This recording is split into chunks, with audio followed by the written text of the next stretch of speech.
Welcome to the Gold Newsletter Podcast, your bank of knowledge of investment, economics, and geopolitics. Go to goldnewsletter.com for our publications and archives.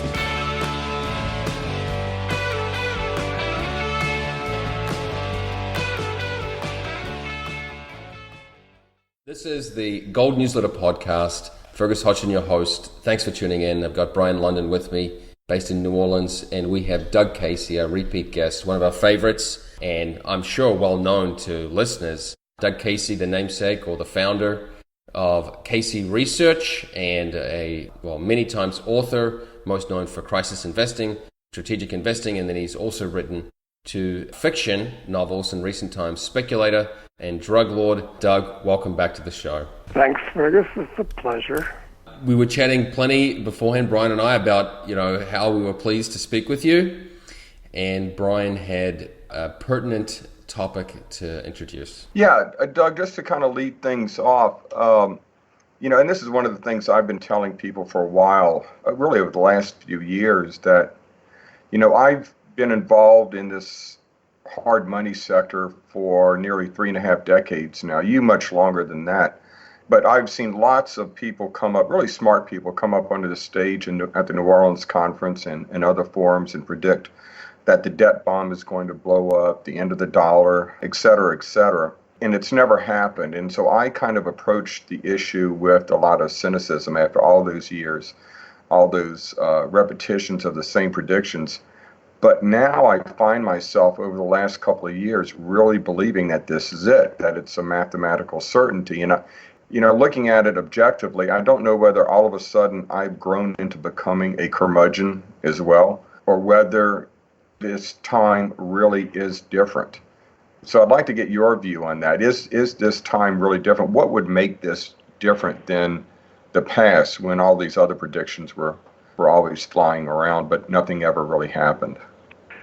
Well, you're absolutely right, Brian. I think about this all the time myself and try to put things in perspective. I remember when I first really got involved in the hard money movement, and even back then, this is almost 50 years ago, they were talking about, we're either going to have a hyperinflation, a runaway inflation, or a catastrophic deflation, similar to what we had in 1929.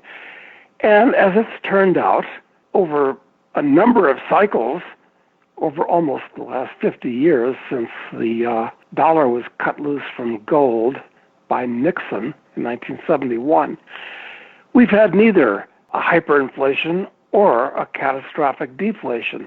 So why should this time be different? So that's a very good question. What's my answer? Increasingly, as time goes on, and the older I get, the more I tend to look at things from a very long-term historical point of view. Actually, going back to the founding of civilization itself, believe it or not. But talking about the U.S., look, we've been at the edge of the precipice, actually, a number of times since the late 60s, with giant booms and busts in the stock market and the bond market, and increasingly over that time, the actions of the Federal Reserve, our central bank, have become more and more important and drastic to holding things together with chewing gum and baling wire. And sure, things could have fallen apart a number of times. Back in the early 80s, when the government was paying 17% to borrow money. So we've gone from that extreme, and now they're talking about negative interest rates, such as the Europeans have. Okay, what's going to happen? Things almost really fell apart back in 2008. But they papered it over by creating gigantic amounts of money, trillions of new dollars, and reducing interest rates to levels that I thought were metaphysically impossible, actually. What do they have? What arrows do they have left in their quiver at this point? Well, create even more money. Maybe they'll get the stock market to double again. Anything's possible at this point. So the only prediction I'm willing to make is this. The standard of living of the average American, which has been going down in real terms for the last 40 years, is going to accelerate its downward trend. And the financial markets are going to become more dangerous and more unpredictable as the U.S. is more and more financialized as they try to keep this all together. So I'm gloomier than ever, quite frankly. That's a terrible thing to say after we've had 10 years of a stock market bull run. But yeah, I'm very pessimistic, and not just about the financial markets. That's actually relatively trivial. Financial markets are the least important thing. What I'm really afraid of is the economic situation, and beyond that, I'm afraid of the political situation. Beyond that, I'm afraid of the social situation and the demographic situation and the military situation. So I guess I'm a real scaredy cat at this point. You know, Doug, you bring the sense of history and always have. It's interesting that you're saying you're refocusing on that, but you've always brought that to the table in such a great way. One of the points I've been making as well in my presentations for some while, and regular listeners of the podcast will note some repetition here, but if I'll be excused in repeating it one more time, that what we're going through now is nothing new and won't be anything new, in that throughout history, this has been repeated over and over again, that governments inevitably, due to human nature, they inevitably overspend. They spend on wars, they spend on entitlements, bread and circuses, et cetera, et cetera. You know, back in ancient Rome, there was probably a veritable Doug Casey walking around the forum in a toga saying very similar things to what you're saying today, and using the examples of the Greeks for what was going on then. And it's happened over and over. Whenever governments overspend, whenever they spend beyond their means and create these exorbitant, uncontrollable debts, they always debase the currency. And that's going to happen now. It's inevitable now. It's a mathematical certainty when you look at the size of the sovereign debts out there. The only difference now is that every currency, every developed economy is in the same boat, and they'll all have to devalue, which of course doesn't have any effect because they're all racing to the bottom of the hill. So what's left for them to devalue against, except the tangibles, primarily the monetary metals being gold and silver? But that's a long way from here to there. I mean, it seems like it's getting closer, but I don't know. And I've had this argument or this discussion with other people that I don't know whether the next blow up is going to be the one that destroys the credibility of the dollar and or fiat currencies, or whether it's the one after that and the one after that. Like you say, they're going to, if the central banks are able to flood the markets with more and more liquidity, put things back together with chewing gum and baling wire, they may be able to go a few more cycles. But I appreciate your hubris, at least in saying we can't really know whether it's this cycle or the next, but the trend is certainly clear. Well, the average stock market player figures that the longer the government has been able to keep this ball rolling, the longer the trend's in motion, and the more likely it is that they'll be able to keep it in motion. I feel just the opposite. They've been getting closer and closer to the edge of the precipice every time. And the reason why I'm so concerned about what's going to happen this time around is that all over the world, the average guy who tries to get ahead, I don't care if he's in one of these 55 worthless African countries or in Central Asia or South America or even here in the United States or Europe. If somebody wants to produce more than he consumes, and of course people are wired to do that. We're like squirrels trying to put aside nuts for the winter. Everybody saves in their national currency, dollars or yuan or euros. And as all of these governments destroy their national currencies in the process of trying to keep the economy rolling, it's going to destroy the savings of the average person all over the world. How is it possible to impoverish the average person when there's all this wealth in the world? Well, the average guy, insofar as he saves, and they try to, saves in the local currency. You destroy the local currency, and you wipe these people out. This is really, really serious. In addition to the fact that all of these governments are bankrupt, all the governments are indebted and running giant deficits in addition to that.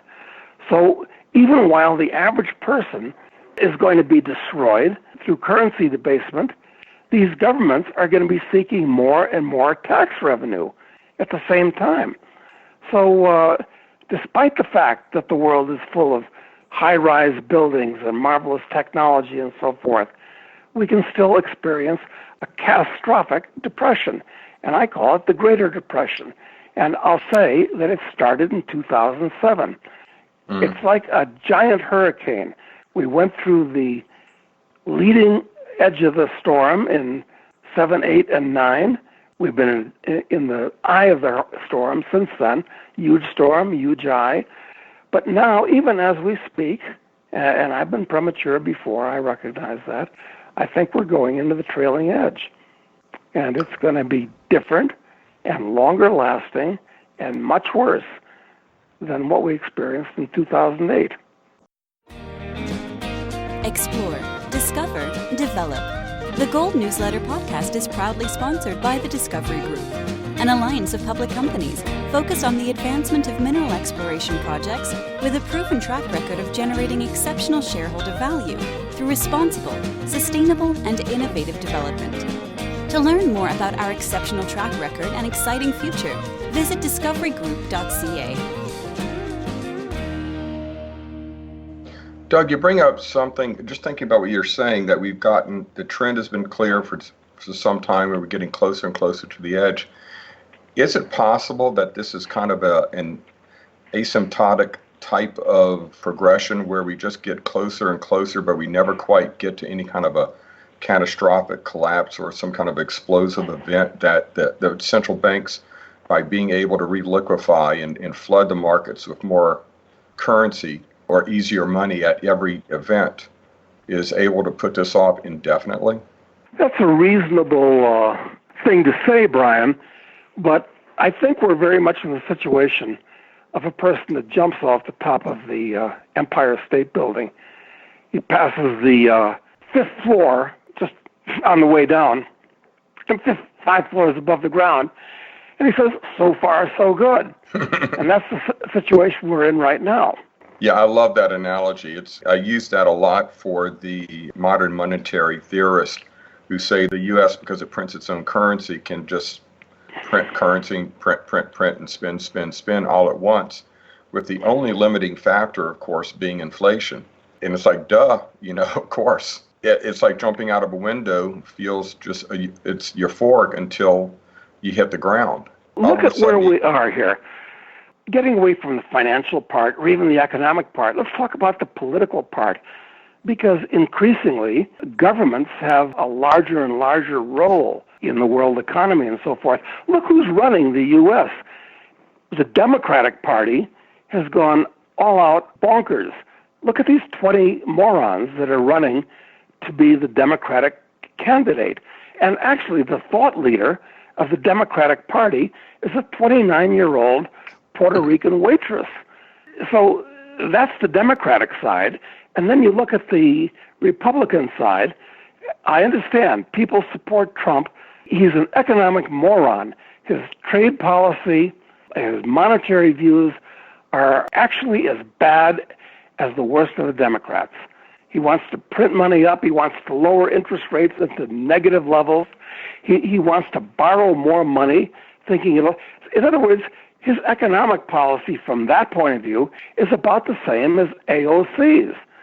So we're caught between a genuine rock and a hard place. The reason why, incidentally, people support Trump and why I kind of like Trump is not only that he's good free entertainment, but that he understands, I think, that the culture of the U.S. is going into collapse. And he wants to maintain that, okay? That's what the border wall is about and so forth. He at least wants to see the American social system and American demographics and American culture stay the same. Okay, that's fine. I'm all with him. But from an economic point of view, he's actually as bad as AOC. So is there any way out at this point? I ask you. I don't think so. If it is true that the United States is on the precipice or really heading into a severe decline, are there any historical parallels we can look to? Well, Is this just a totally unique situation? yeah, look, empires are a bad thing.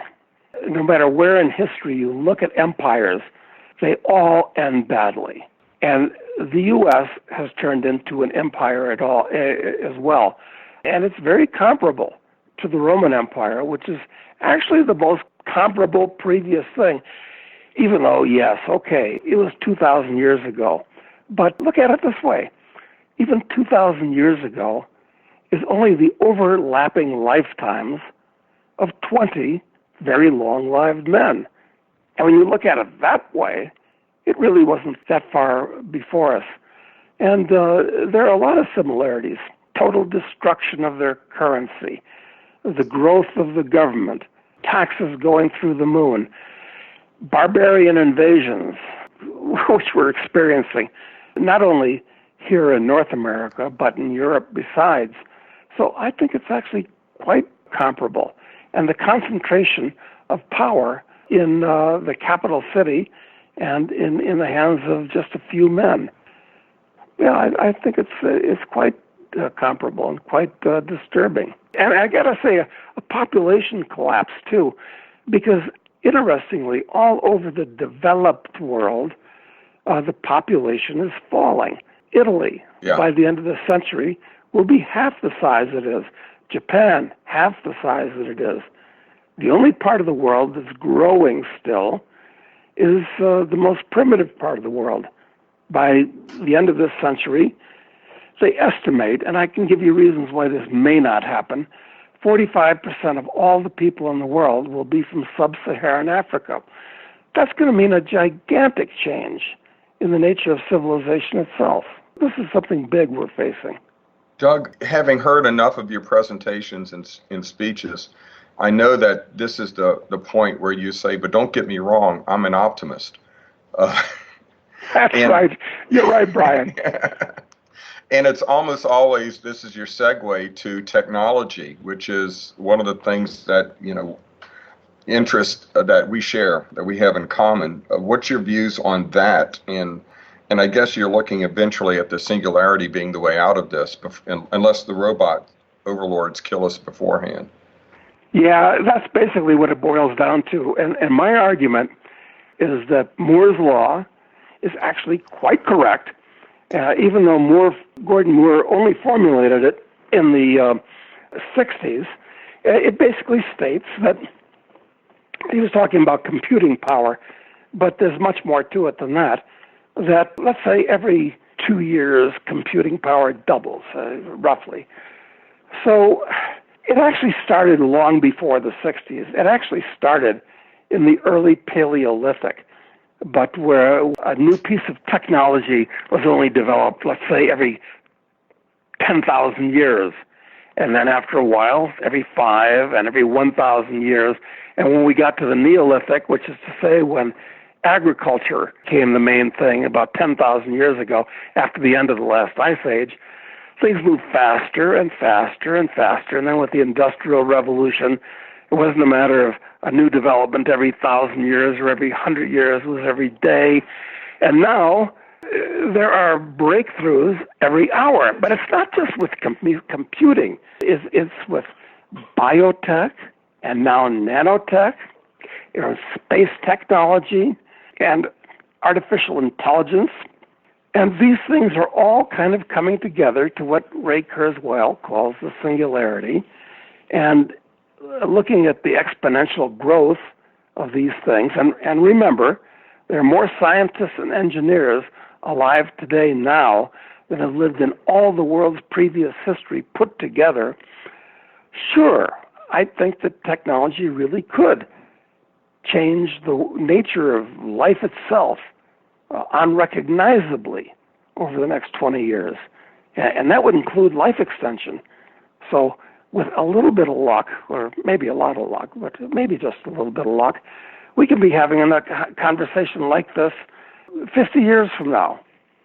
I don't know what we'll be talking about, because the whole world is Odds are it's the same thing, Doug. We'll be so curmudgeonly by that point, it is little else we'll be talking about. This is the most important thing in the world. The most important thing in life, actually, is life extension.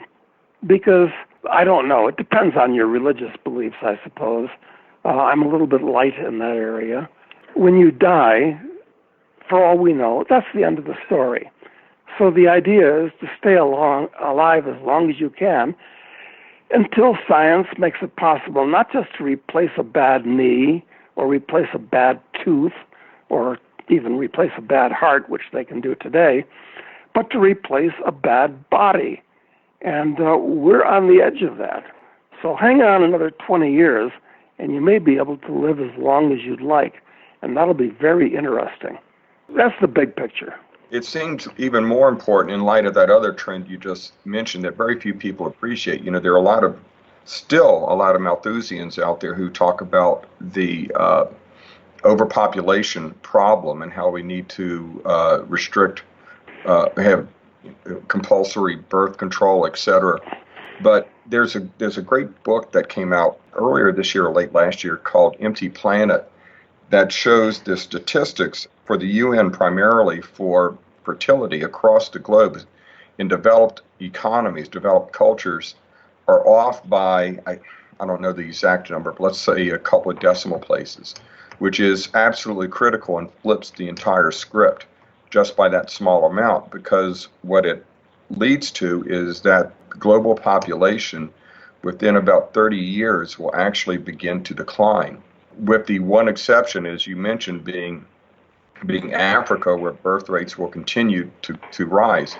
The key point driving this is that as incomes rise, as standards of living rise, then fertility replacement rates fall. And that's been going on in all the developed economies out there. And it really does change everything, because you're going to have people retiring, the elderly living with fewer and fewer supporting younger people, supporting retirement systems, et cetera. So they're either going to have to save, and again, in depreciating currencies, save better or at rates higher than their currencies are depreciating, or we're going to dramatically need these robots or AI, et cetera, to take up a lot of the slack. Yes, you're absolutely right. And I didn't even mention robotics, because as incredible as it sounds, we could really be living in the world of the Terminator. Mm-hmm. Hopefully friendly Terminators as opposed to Arnold Schwarzenegger replicants. But sure, this is all quite amazing. So what should we do about it so that we're not adversely affected by it? The only thing that I can think of is try to maintain your health so that you're actually physically able to capitalize on these things, and to try to grow in wealth so that you can avail yourselves of the good things that will be coming, and insulate yourself from the bad things. So that's what it boils down to. Try to stay healthy, and there are huge advances being made. It's hard to keep up with them all in that area, and to maintain and grow your wealth, which is hard, because as these governments get out of control and go bankrupt, they're going to try to eat the rich. So it's a problem. Yeah, and that could happen very quickly if these socialists get into office in the U.S. And I'm afraid they will get into office, because let's suppose that I'm right and the economy really does go into collapse on some basis over the next year. Not unlikely at all, because there are already a lot of indicators that are pointing downwards. So what happens if we're in the middle of a financial panic during election time? Well, they're going to blame it all on Trump, and some of it's going to be his fault, even though he's done some correct things. But more important, it's going to give credibility to some moron from the Democratic Party. And they'll be promising lots of free stuff. They'll vote for that person.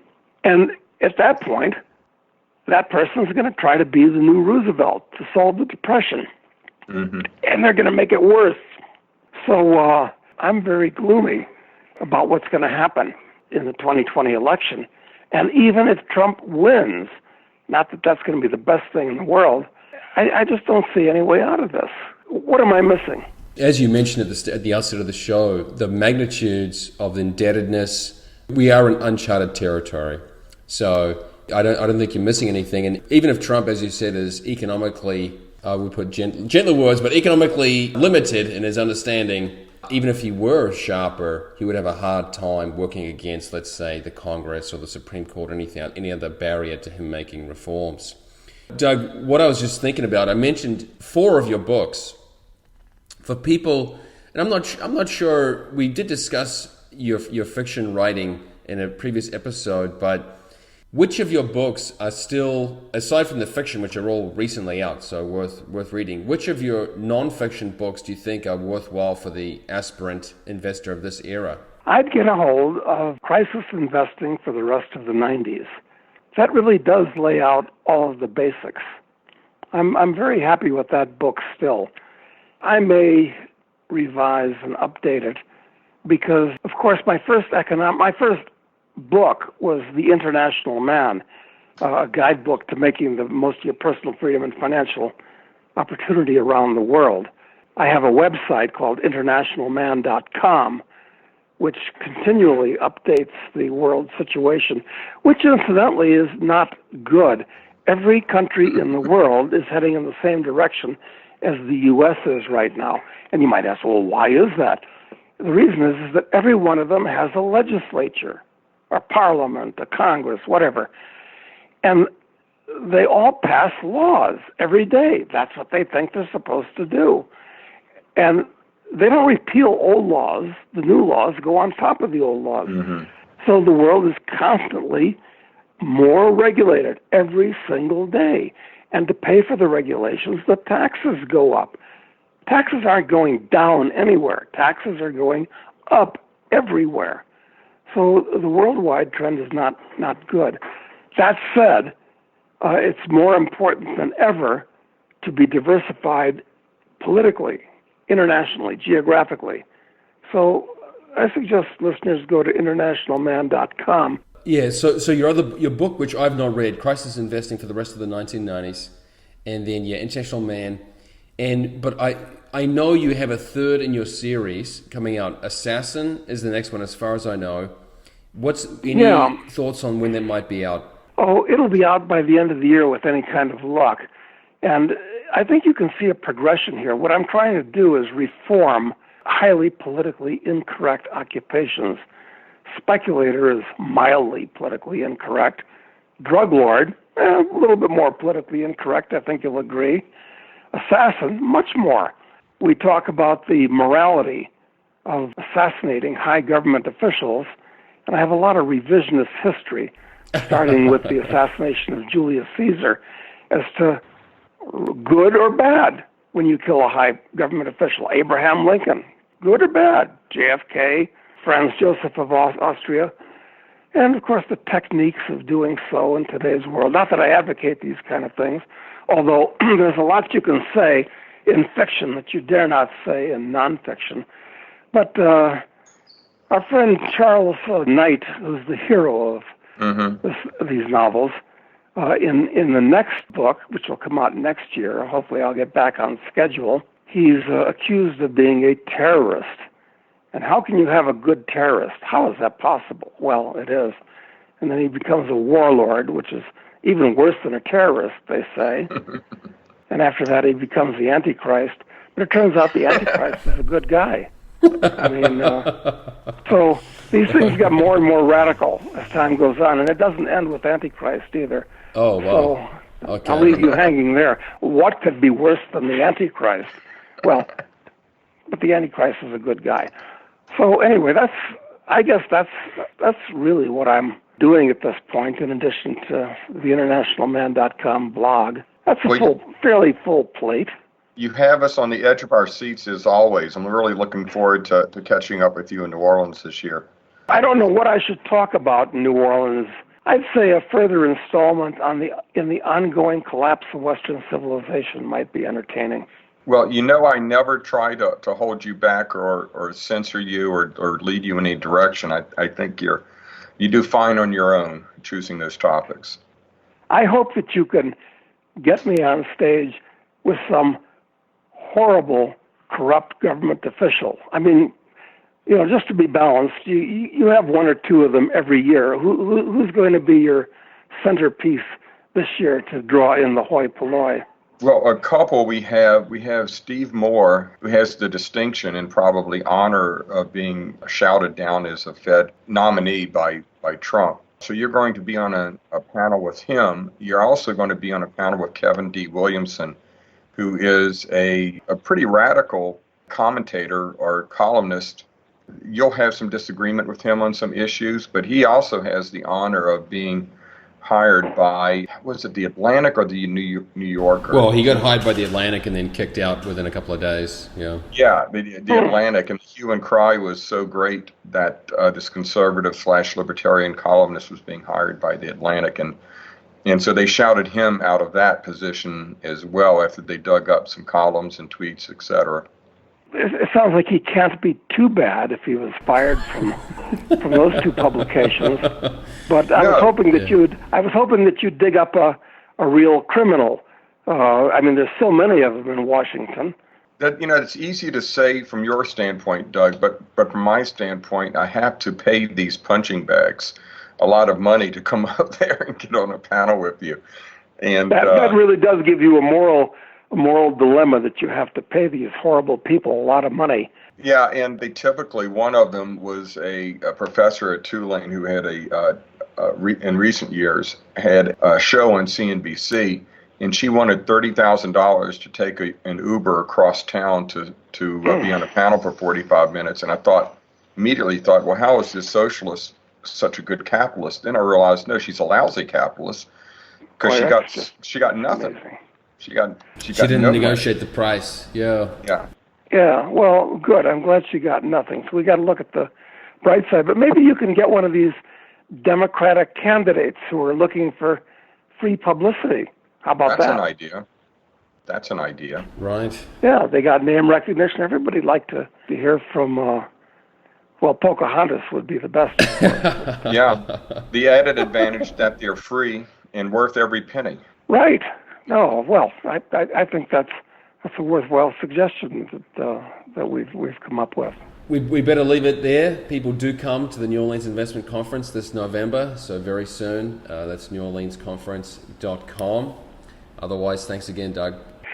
Okay, guys, it's great chatting with you, and if we do this again a year from today, let's say, that is going to be interesting to recall what we've said now and whether things are better or worse in the world. Good idea. I think it'll be much worse. We will send you a calendar invite now. Excellent, Doug. Okay. All right, that's fantastic. Thanks, Doug. Guys. Take care. Okay, bye.